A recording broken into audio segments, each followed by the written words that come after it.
আপনি মদনের মানের কাউকে পাবেন না মহারাজ। অন্য ঠাকুরের রান্না আপনার পছন্দ হবে না মহারাজ। আসলে মদন ঠাকুর কদিনের জন্য দেশে গেছে, তাই সেই জায়গায় তোমাদের রানীমা হাল ধরাতে তার রান্না করতে গিয়ে খুবই অসুবিধে পড়ে যাচ্ছেন। সে তো খুবই স্বাভাবিক। না না, সেটা কথা নয়। আসলে ভাবছিলাম তুমি যদি কোনো বিকল্প রাঁধুনির খোঁজ দিতে পারো। দেখুন মহারাজ, আপনাকে তো সত্যি কথাটা বললামই, তাও দেখছি যদি এই ব্যাপারে আপনাকে কোনো সাহায্য করতে পারি।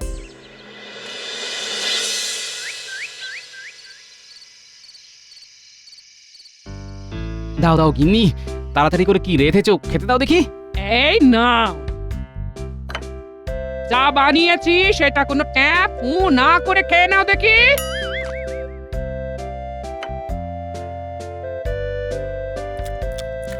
রাজবাড়িতে এই রান্না বান্না নিয়ে এই রানীমা বেশ ফাঁপড়ে পড়েছেন। উমা, এ কেন? মহারাজের বিশেষ পছন্দের রাঁধুনি মদন ঠাকুর দুম করে দেশের বাড়ি চলে গেছে, যার ফলে রানীমাকেই তো রাঁধতে হচ্ছে। হ্যাঁ, তাও তো ঠিক, পরিশ্রম হয়ে যাচ্ছে। হ্যাঁ, ওই কারণে মহারাজ মদনের মানের কোনো বিকল্প রাঁধুনি খুঁজছিলেন। যা বলছি, পাশের রাজ্যে খাই খাওয়ার প্রতিযোগিতা, যে ঠাকুরের দল রাঁধবে, শুনেছি নাকি অপূর্ব রাঁধে গো। তা প্রতিযোগিতাটা মিটলে তুমি তো একবার তাদেরকে এনে দেখতে পারো। কি বললে? খাই খাই প্রতিযোগিতা হবে? হ্যাঁ গো, শুনলাম ওই 7 দিন ব্যাপী প্রতিযোগিতা, তাও আবার 2 ক্ষেপ করে হবে। হ্যাঁ, বিচারকদের মতে যে সব থেকে বেশি খাবে আর যে সবচেয়ে কম খাবে, তাদের দুজনকেই নাকি নগদ পুরস্কার দেওয়া হবে। হ্যাঁ, বাহ, এ তো অতি উত্তম। না, কালকে এই মহারাজকে বলে সুযোগটাকে কাজে লাগাতে হবে।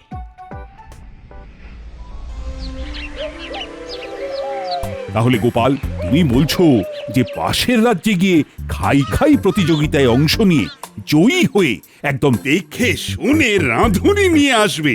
হ্যাঁ মহারাজ, এখন শুধু আপনি অনুমতি দিলেই হয়। বেশ বেশ, তাহলে তাই করো। আর হ্যাঁ, তুমি আর মন্ত্রী দুজনেই অংশ নাও, বুঝলে? আচ্ছা মহারাজ, আপনি তাহলে আজকেই সভাতে কথাটা বলুন, আর ঠিক 3 দিন বাদেই প্রতিযোগিতাটা শুরু হবে।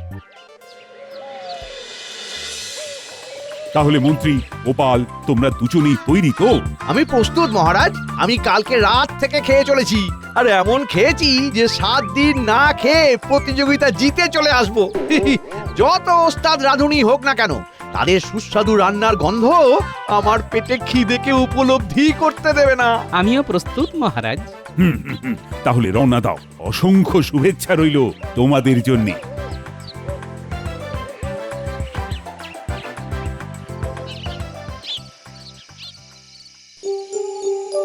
এতক্ষণ হয়ে গেল, কই এখনো কোনো খবর এলো না তো রানী?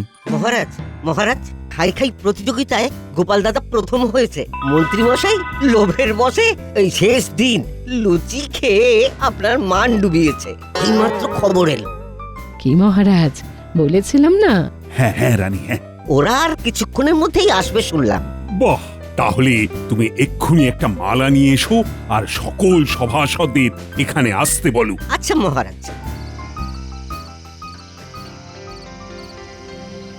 গোপাল আসছে। আমিও এসেছি। না খাওয়ার ফলে কি আমায় চোখে পড়ছে না নাকি? দাও দাও, মালাটা দাও, গোপালকে পরাই। গোপাল আরো বপু বেড়েছে মনে হচ্ছে। হবেই তো। ধন্যবাদ সবাইকে। মহারাজ, আপনার জন্য মদন ঠাকুরের থেকেও উচ্চমানের রাঁধুনিরা আছেন।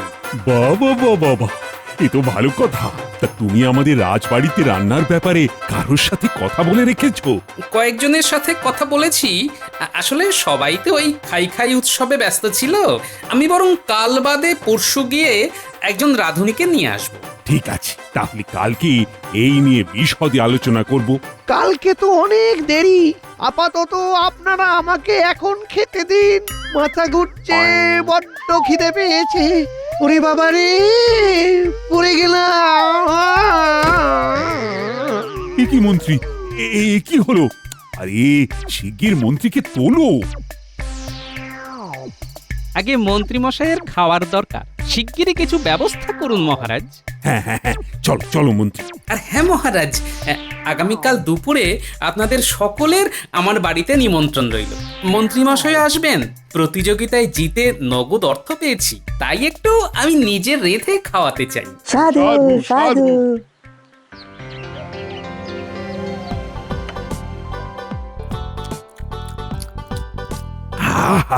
গোপাল, উফ, মাংসটা কি অপূর্বই না রেঁধেছে। আর একটু নিন না মহারাজ। না না না না না, কি গো মন্ত্রী, খাচ্ছ তো ঠিক করে? আরে মন্ত্রীমশাই 7 দিন খাননি, শুধুমাত্র খাবারের গন্ধ শুকেছিলেন। আজকে উনি গন্ধ শুকে কাটিয়ে দিতে পারবেন।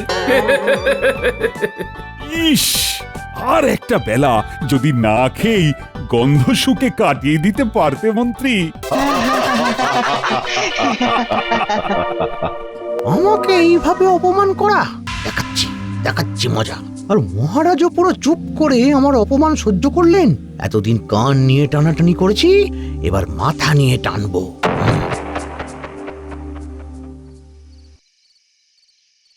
কি রানী, তাহলে রান্নার ব্যাপারে কি চিন্তা ভাবনা করলে? দেখুন, গোপাল তো আপনাকে বলল পরশুদিন পাশের রাজ্য থেকে একজন রাঁধুনি নিয়ে আসতে পারে। তাহলে তাকেই তাড়াতাড়ি নিয়ে আসার বন্দোবস্ত করুন। রান্নাটা আমিই করব। আমার একটা সাহায্য করার ভালো লোক চাই। এত রান্না বান্না করে হাতে পায়ে এত ব্যথা হচ্ছে যে কি বলবো। আমাদের বৈদ্যের ওষুধ খেলাম, কিন্তু সেরকম উপশমই হচ্ছে না। আচ্ছা, পাশের গ্রামে শুনছি কোনো এক সাধু বাবা এসেছেন।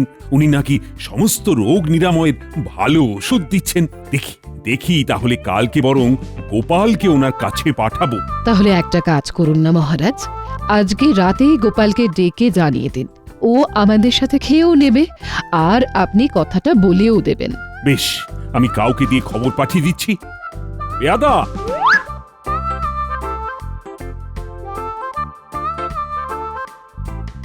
বুঝলে রানী, আমি বরং ওই জড়িবুটি বাবাকে রাজবাড়িতে কদিন পরে নিমন্ত্রণ করি। উনি আদর আপ্যায়ন পেলে নিশ্চয়ই খুশি হয়ে ভালোভাবে রোগ নিরাময় করবেন। বেশ, তাই করুন তাহলে। কি ব্যাপার মন্ত্রীমশাই, এমন জরুরি তলব যে? জব্দ করতে হবে। কাকে?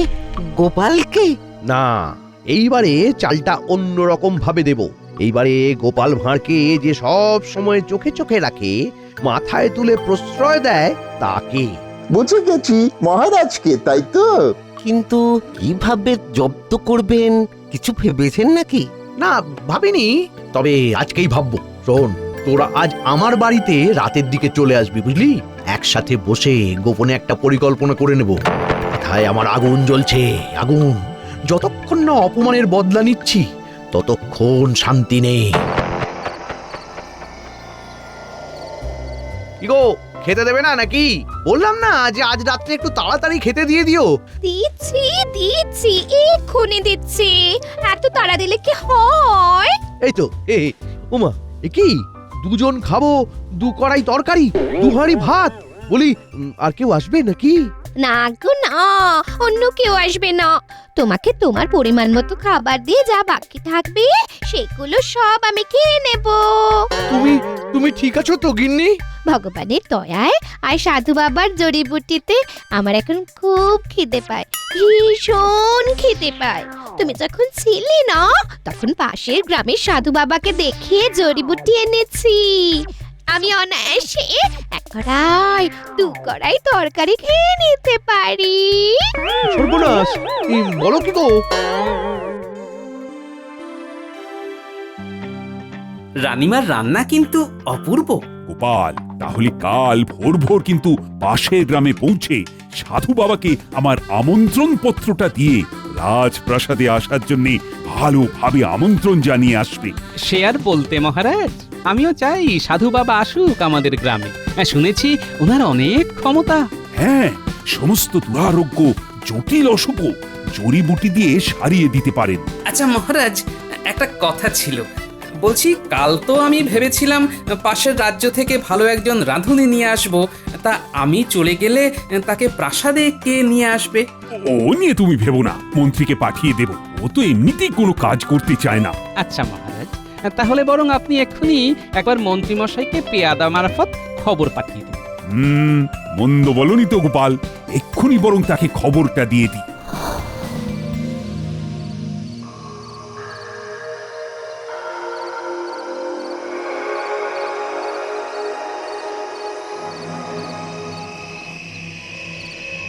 বাবা বাবা বাবা, এ তো কাজ অনেক সহজ হয়ে গেল।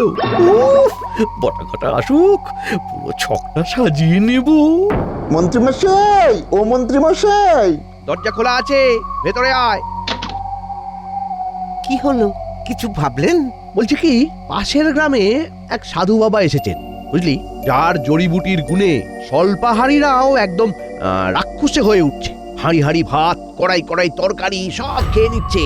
তাই আমি চাই তোরা দুজনে কাল সকালে গিয়ে ওই সাধু বাবার কাছ থেকে জড়িবুটি নিয়ে আয়, কেমন? সে না হয় নিয়ে আসলাম, কিন্তু আপনি সেই জড়িবুটি মহারাজকে খাওয়াবেন কি করে? আমি কেন? আহা, তোরা একজন কেউ খাওয়াবি।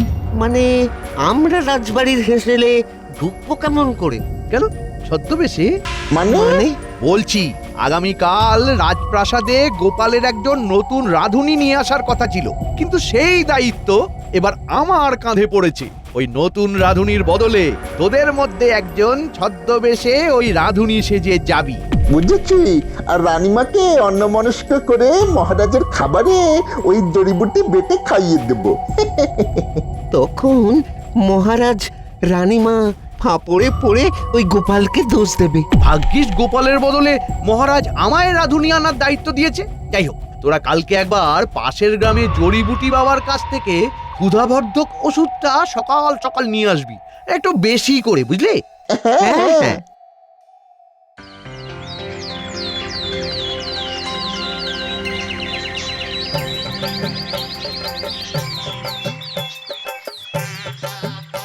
আরে ও গোপাল দাদা, গোপাল দাদা, এই, আমি যা শুনলাম তুইও কি তাই গোপাল শুনলি? দাদা। হ্যাঁ, আমাদের মালিকের শত্রুর নাম ধরে কে যেন ডাকছে। এই রে, আমাদের আগে আগে যাচ্ছে, পেছনে ঘুরলে মুশকিল।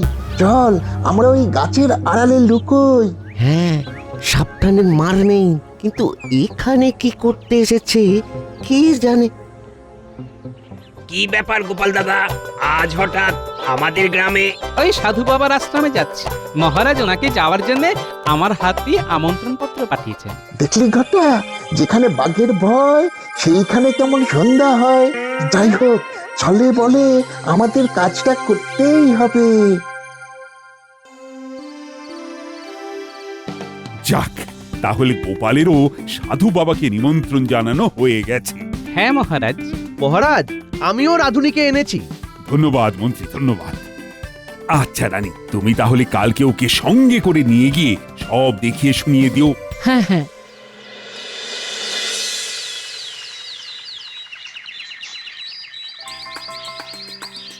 তাহলে বুঝে নিলে তো কোথায় সব মশলাপাতি, নুন, চিনি আছে।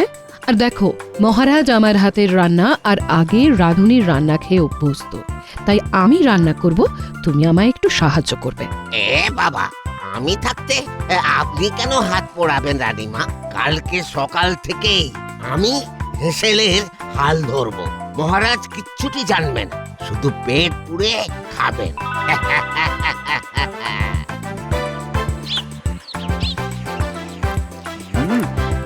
আহা, খুব ভালো হয়েছে রানী। আজ যেন স্বাদটা আরো অপূর্ব লাগছে। আর একটু পোলাও দাও তো রানী। হ্যাঁ হ্যাঁ হ্যাঁ, নিন নিন নিন নিন।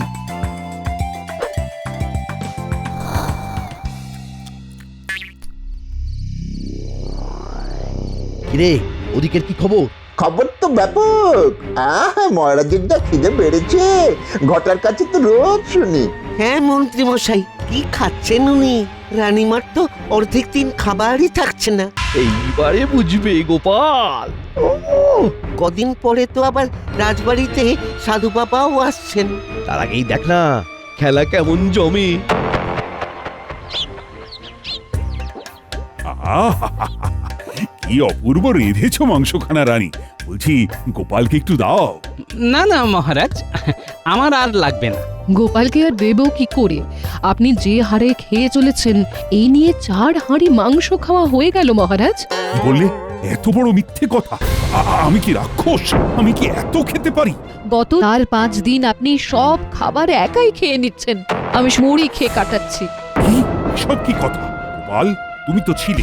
আমি কি সত্যি 4 হাঁড়ি মাংস খেয়েছি? হ্যাঁ খেয়েছেন। গোপাল, উত্তর দাও। খেয়েছেন মহারাজ? একটু বেশি খেয়েছি বলে কিনা রাক্ষসের অপমান। ছি ছি ছি, না না না, আমি আর খাবই না। আমি কিছু জানি না গোপাল, আমার মতে তোমার ওই ঠিক করা রাঁধুনি মহারাজকে রাক্ষস বানিয়ে দিচ্ছে। কই, আগে তো উনি এমন করে খেতেন না, আমি যখন রাঁধতাম। তার মানে আপনি এখন রাঁধেন না রানীমা? সব রান্নায় কি ওই রাঁধুনি রাঁধছে? চুপ চুপ, আস্তে। মহারাজকে বলো না, এই কদিন ওই রাঁধুনি সব পদ রাঁধছে, দারুণ রাঁধে। তবে গোপাল, তুমি একটু ব্যাপারটা দেখো। রানীমা, আপনার সন্দেহ হওয়াটা খুবই স্বাভাবিক। সত্যি তো, মহারাজ আগে তো এত খেতেনই না। এই কদিনে কি এমন হলো যে ওনার খিদে এত বেড়ে গেল? রানীমা, আমাকে রাজবাড়ির পরপর দুদিন দুবেলা করে যা যা পদ রান্না হবে সেগুলো একটু করে দেবেন তো, চেখে দেখব, তারপরেই বুঝবো গন্ডগোলটা কোথায় হচ্ছে। গোপাল, এই গোপাল। ও রানীমা, এমনভাবে চাদর মুড়িয়ে এসেছেন যে চিনতেই পারিনি। মহারাজ জানতে পারলে আবার কুরুক্ষেত্র বেঁধে যাবে যে, তাই এভাবে এসেছি। রানীমা, আমি তো এই দুদিন রাজবাড়ির সব পদই খেলাম। কই, আমার তো এই পদগুলো খেয়ে খিদে অস্বাভাবিক হারে বেড়ে গেল না? এদিকে আপনিও তো একদিন হলো খেয়েছেন, আপনারও তো এমন হারে খিদে পায়নি। যত গন্ডগোল তো মহারাজেরই হচ্ছে গোপাল। আচ্ছা রানীমা, মহারাজকে খেতে পরিবেশন করে কে? দেখো, মহারাজের থালায় খাবার গোছানো সবই ওই নতুন রাঁধুনিই করে। আমি শুধু মহারাজ যাতে বুঝতে না পারেন তাই হেঁসেল থেকে খাবার ঘর পর্যন্ত থালাটা বয়ে নিয়ে যাই। বুঝলাম, তার মানে আপনি এখন আর হেঁসেলে থাকেন না, তাই তো? হ্যাঁ রানীমা, আমি কাল আমার সাঙ্গপাঙ্গদের হেঁসেলে পাঠাবো। দয়া করে রাঁধুনিকে না জানিয়েই তাদেরকে হেঁসেলে লুকোতে সাহায্য করবে, কেমন? চিন্তা নেই, হেঁসেলের এক প্রান্তে অনেক খালি বড় বড় বস্তা আছে, আমি সব ব্যবস্থা করে দেব।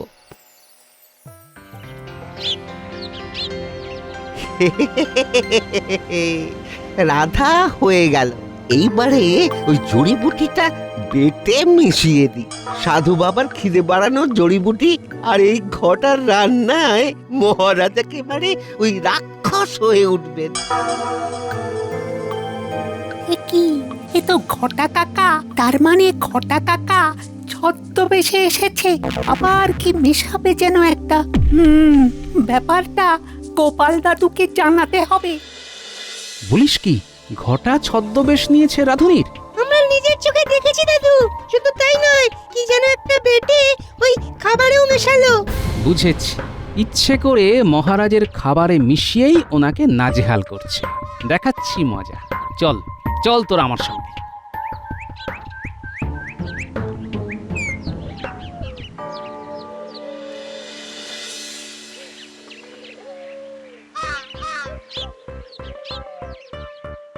কি, আজ এরা সবাই খেতে এসেছে, কি ব্যাপার?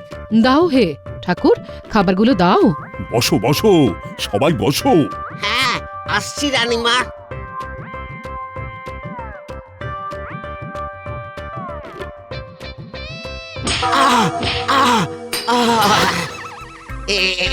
কি, খাবারও পড়ে গেল, আমিও পড়ে গেলাম। কি বেয়াদপি গোপাল, আমার পেটে খিদেতে আগুন জ্বলছে আর ওরা কিনা খাবারগুলো ফেলে দিল। মহারাজ, ওরা আপনাকে বাঁচানোর জন্যই এমন বেয়াদপিটা করলো মহারাজ। মানে? মহারাজ, আপনি সেই দিন নতুন রাঁধুনিকে নিয়ে আসতে মন্ত্রীমশাইকে পাঠিয়েছিলেন না? সেই সময়ে উনি আসল রাঁধুনিকে না পাঠিয়ে ছদ্মবেশে ঘটাকে এই রাজবাড়িতে পাঠিয়েছে। আর এই ঘটাই আপনার খাবারে কি যেন একটা ওষুধ মিশিয়ে দেওয়ার ফলে আপনার কদিন ধরে এমন অস্বাভাবিক হারে খিদেটা বেড়েছিল। ঘটা কাকার এই কর্মকাণ্ড সব আমি আর কুলকে আজ দেখে নিয়েছি। কি অবস্থা! এই এই পেয়াদা কে আছো, শিগগিরই ঘটাকে বন্দি করো। ছেড়ে দিন আমায়, ছেড়ে দিন। সব মন্ত্রী মশাইয়ের চাল। অপমানের বদলা নিতে উনি এই ফন্দিটা এঁটেছিলেন। পাশের গ্রামের সাধুর থেকে জড়িবুটি আনিয়ে পাশের রাজ্যের আসল রাধুটিকে না এনে আমাকে দিয়ে এই সব করিয়েছেন। চলো গোপাল, চলো, মন্ত্রীর হাল আজকে বেহাল করে তবেই আমি ছাড়বো।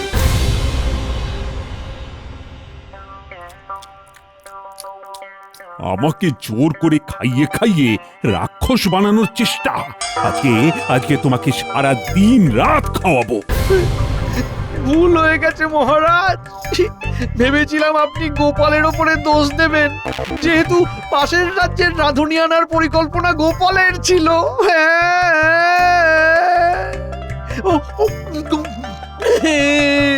ও তো খেলে তো পেট ফেটে যাবে মহারাজ। যতক্ষণ না লেজে গোবরে হচ্ছে ততক্ষণ খাওয়াবো।